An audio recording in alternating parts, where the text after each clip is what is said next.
Hey everyone, I'm Amanda Brace and I'm a grade 3 teacher, an EdTech educator, and a coffee connoisseur.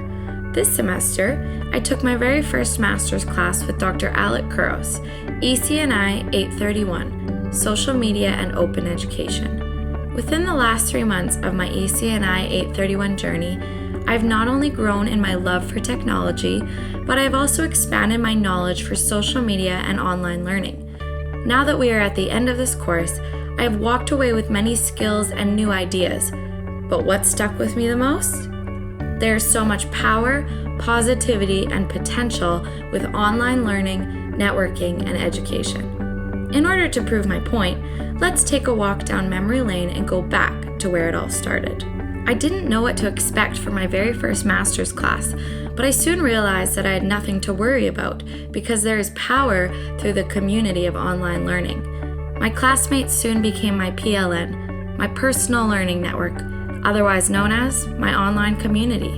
In an article by Tori Trust called Together We Are Better, Professional Learning Networks for Teachers, she says that PLNs offer new spaces in which teachers may learn and grow as professionals with support from a diverse network of people and resources. And that's exactly what I experienced.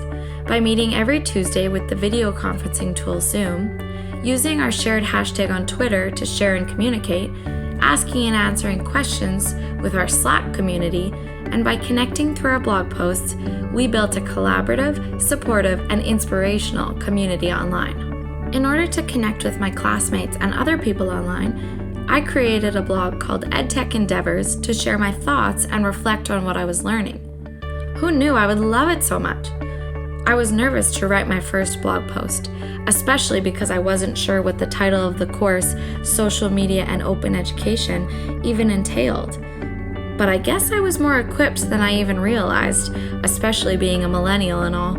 Facebook, Instagram, TikTok, Visco, and Snapchat. These are all social networks I've been familiar with, but this course gave me the opportunity to learn even more about them and how to use these apps as an educator. During this course, I stumbled upon an article by Caroline Knorr called 5 Reasons You Don't Need to Worry About Kids and Social Media. She says that social media lets kids do good, strengthens friendships, it can offer a sense of belonging, it provides genuine support, it helps them express themselves. This article helped me realize the benefits of using social media in a classroom setting, something that I've always been nervous to try, but I've become more comfortable with over the past 3 months. You're probably wondering, just like I did, how do we bring social networks into the classroom and help students succeed in a world that's rapidly changing, especially with concerns around safety and privacy? I learned the importance of implementing the 21st century digital literacies into the classroom, because according to NCTE, the goal of teaching isn't about relaying knowledge to students anymore. It's about developing active, successful participants in this 21st century global society. The new definition of 21st century skills surround the idea of the 4 C's. The 4 C's, brought up by Thoughtful Learning, are critical thinking, creativity, communication, and collaboration. I was able to reflect more on this idea of the 4 C's through the opportunity of using a new online tool. I decided to create a podcast.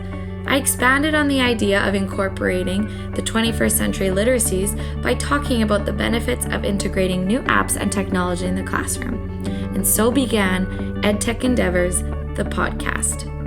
When you take part in opportunities like this, using a podcast or using other online tools to share your learning, you are participating in the potential of open education. As educators, we can share our knowledge, ideas, content, and resources through open education. In a video called Sharing, the Moral Imperative, Dean Sharesky asks, why would we hoard good teaching and learning? Shouldn't we be a part of the sharing process?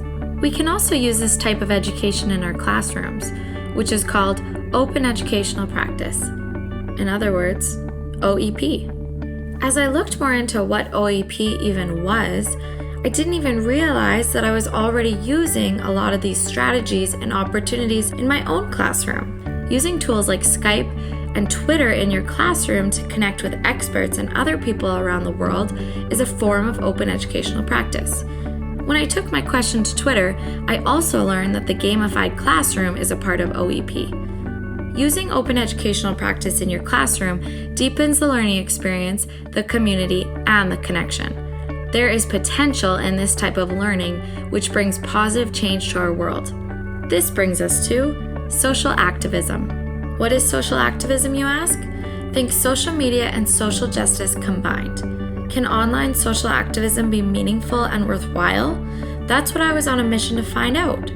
I came to the solution, with the help of my PLN, that even though there are a lot of things to be critical about when it comes to social activism, it's important because it creates awareness, draws support, and brings forth a greater community for the cause.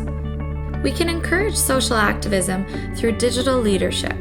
George Couros talks about the importance of moving from digital citizenship to digital leadership, which is using social media to improve the lives, well-being, and circumstances of others.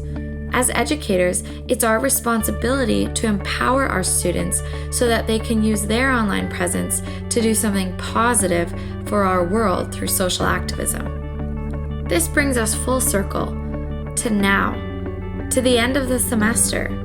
We're finally here. I hope that through this summary of my learning, you too feel motivated and inspired to be a digital leader in our ever-changing world.